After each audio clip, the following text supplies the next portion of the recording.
Hi everyone, Karen here with Conscious Cooking with Karen, and welcome to my page. I'm so glad that you are here. Today we are making a recipe that you can make for the holidays. I love this one. It really screams holiday just because of the colors that are in it, and it's very tasty too. So what I'm doing here, and I'm not going to tell you the name of the recipe just yet because I don't want to scare you away. So what we are doing here is we are toasting up some pecans, and I just have them in about a quarter teaspoon of coconut oil. Now normally you would not have to use any type of oil when you toast up any kind of a nut, just because they have enough of their own oils in them that they toast up pretty easily without the oil. But I am going to be adding a little bit of coconut sugar to this after they are toasted, and I want that oil on there to help adhere the coconut oil to the coconut sugar to the pecans. So that's why I added the coconut oil. So what I'm doing is I just have my pan on very low here. You don't want to use a high heat when you're toasting nuts. The worst thing in the world are burnt nuts. You do not want to burn your nuts. That's not a good thing. So it really isn't. So what you want to do is you just want to toast them until you can kind of start to smell the aroma of the nut. And you will smell it. It'll all of a sudden you go, oh, I can smell that. And that's when you want to take them off. You don't want to wait till they're brown. If they're brown, they're overdone and they're gonna be bitter. So you do not want to overheat your nuts at all. So I'm just going to, it only takes about probably 2 to 3 minutes. It doesn't take long. I can already smell them a little bit. And so I tend to err on the safe side, and I usually take them off before they really start to do any kind of browning. I just want to really get that pop of flavor out, and that's what toasting does. It just really brings out that depth of that pecan. So I am going to take these off. It has been about 2 minutes now, and it should be just about right. Now I'm going to move over to my counter over there. I'm going to put my camera on pause while I move everything over so you don't have to come with me and do that. So hang on, I will catch you in a second. Okay, so I told you I wasn't going to tell you the name of the recipe, but now I'm going to. This is a Brussels sprouts recipe, Brussels sprouts salad. So don't run away. It's not bad, really. It's not bad. It's very good. So if you have not liked Brussels sprouts because you've had them cooked, a lot of times when you cook them, they get mushy, they get bitter. You're going to be surprised. So what I'm going to do, and I have some already cut up here, and I had about almost a cup. I'm thinking a cup is what I'm going to use. This is just going to be my lunch today. So I just decided that I was going to show you how to make this, because this is, I thought, a really good recipe for the holidays too. And I'll talk a little bit about how you can make this into a main dish, because just the recipe for the salad wouldn't be a good main dish. But I'll talk to you about a little bit about how to make it into a main dish salad also. Now, you want to be mindful when you are breaking something up or cutting something up for a salad. You want to be mindful of your fork. Now, if I was to, say, leave this half here, I would put that on my fork. That's all I would get on my fork. So when you're eating your Brussels sprouts salad, that's what you're going to get. You're going to get a Brussels sprouts. You probably won't like it. So, be mindful of that and cut up your ingredients so that you can get more than just one ingredient on your fork.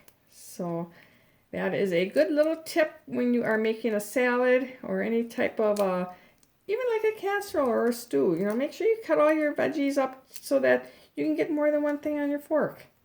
Nobody likes to eat just one thing at a time. At least I don't. So I'm just going to cut a few of these up because I had some cut up already, because you didn't need to sit here and watch me do this. But all I'm doing is I'm just peeling these. Now Brussels sprouts, when they're raw, taste just like a cabbage. They are the cabbage family. And they are part of the cabbage family, and they taste just like a cabbage. So they have a lot of health benefits that I talk about on my Facebook page. I have a Facebook page that is titled Conscious Cooking with Karen, and I will post the recipe on there, and then underneath I will kind of tell you why I'm using the ingredients that I'm using, why they're beneficial to you, why you may not want to use other ingredients in their place. So if you're interested in learning the nutritional value of this salad, pop over to my Facebook page, Conscious Cooking with Karen, and I will have all that information on there for you. So here we go. I just have a nice little plate here with all these. Now this, if you were making this for the holidays, you can do this part at least 2 days in advance. This Brussels sprouts stay good for a long time in the refrigerator. So definitely 1 or 2 days in advance, get your Brussels sprouts ready. You are set to go. I already have my pecans over here. Now I'm going to throw this all in here because I do want to mix it. So I have my pecans already in there, and that's going to be my lunch dish over there. So we're going to put that aside for now. Mix this up. Now really, your hands are your best utensils in your kitchen. They're always available. They're never lost. You always know where they are, hopefully. And they work really good. Just make sure they're clean, and you're good to go. So, all right, the next ingredient that we're going to put in here is what gives your recipe that holiday look, and I just like the flavor that it gives to them. So I'm going to use about a half a tablespoon of dried cranberries. Now you want to be careful about what type of dried cranberries you use, because a lot of these are laden with a lot of sugar, so you want to be very careful on how much you use. Now I only put about a half a tablespoon in there, and you can play with it how much. If you want to add a little bit more, you could. I just want it in there just for the pop of colors, so I just added about half a tablespoon. But you can definitely add a little bit more to it if you would like. So like I said, just be careful of the kind that you buy. I buy the organic. These were sweetened with just fruit juice, so I felt a little bit better about that. They weren't sweetened with cane sugar or white sugar or any of those really harmful sugars that you really do want to stay away from.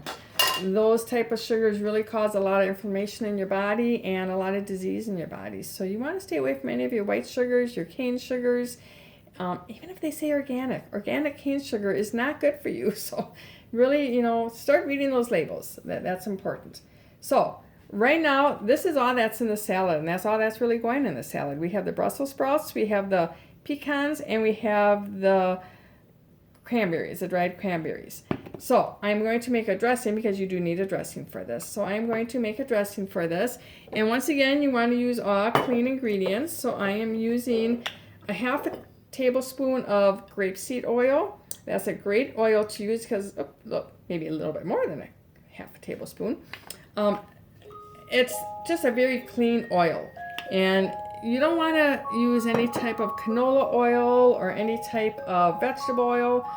Vegetable oil, those are really bad oils to use. So canola oil and vegetable oils just cause a lot of bad things in your body, and I'll talk about that on my page too. So the grapeseed oils, olive oils, avocado oils, all those oils are really good substitutes for those oils that you're maybe used to using. And the grapeseed oil really doesn't have much of a flavor, so that's kind of why I like using it in my salads, because it's a very mild oil. It doesn't have a overpowering taste at all, so that's kind of why I use it.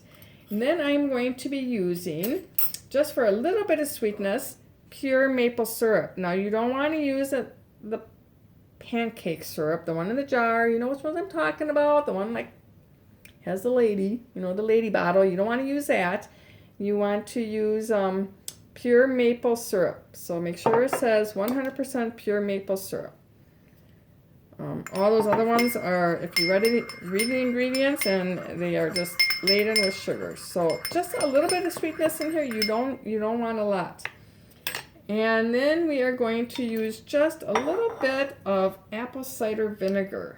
So once again, I'm going to use just probably about, I'm going to say a 1/4 teaspoon of apple cider vinegar. Now that's going to give it just a little bit of acidity, and that really does help with the dressing too. Now this is my secret ingredient. I love this ingredient. I put this in a lot of things. It's coconut aminos.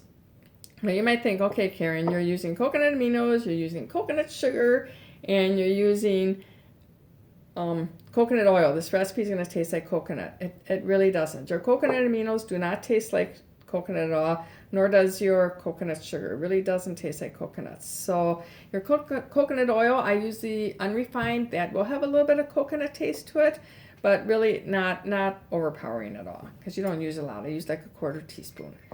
So I'm just going to add a little bit of our coconut aminos, and I'm going to add about 1/2 tablespoon of that. Now this is going to be an ingredient that people, when they taste this, they're going to go, what's that ingredient you put in that? They're going to be going, I just don't know. What is that ingredient? I'm just going to whisk this together just so that it really does incorporate good together. And you can see it's brown. It, you know, will add a little bit of color to your salad, but not bad. And if you wanted to, you could just leave it on the side and have everybody drizzle it on themselves. But I like mixing it in. I think it really gets in all those crevices of the Brussels sprouts and the nuts, and it just really does add a lot of flavor. You do want to maybe taste it a little bit. Make sure that you do have enough balance with the acidity. I think that's perfect. It's not too acidic, and it's just not really too sweet either. And I'll have all the ingredients listed on my Facebook page too. So I'm just going to drizzle that on. And now I'm going to use the spoon. I'm not going to mix it with my hands. All right. And then we're going to dish this up. Doesn't that look pretty? Wow. Wow, look at that. I mean, with the colors of those cranberries and the nuts, look at that. Isn't that a pretty salad? That's a very pretty salad. Now, if you wanted to make this into a main dish like I'm going to this afternoon, all you would have to do is add a little bit of protein to it. I'm going to add 3 ounces of chicken, and that's going to be my lunch.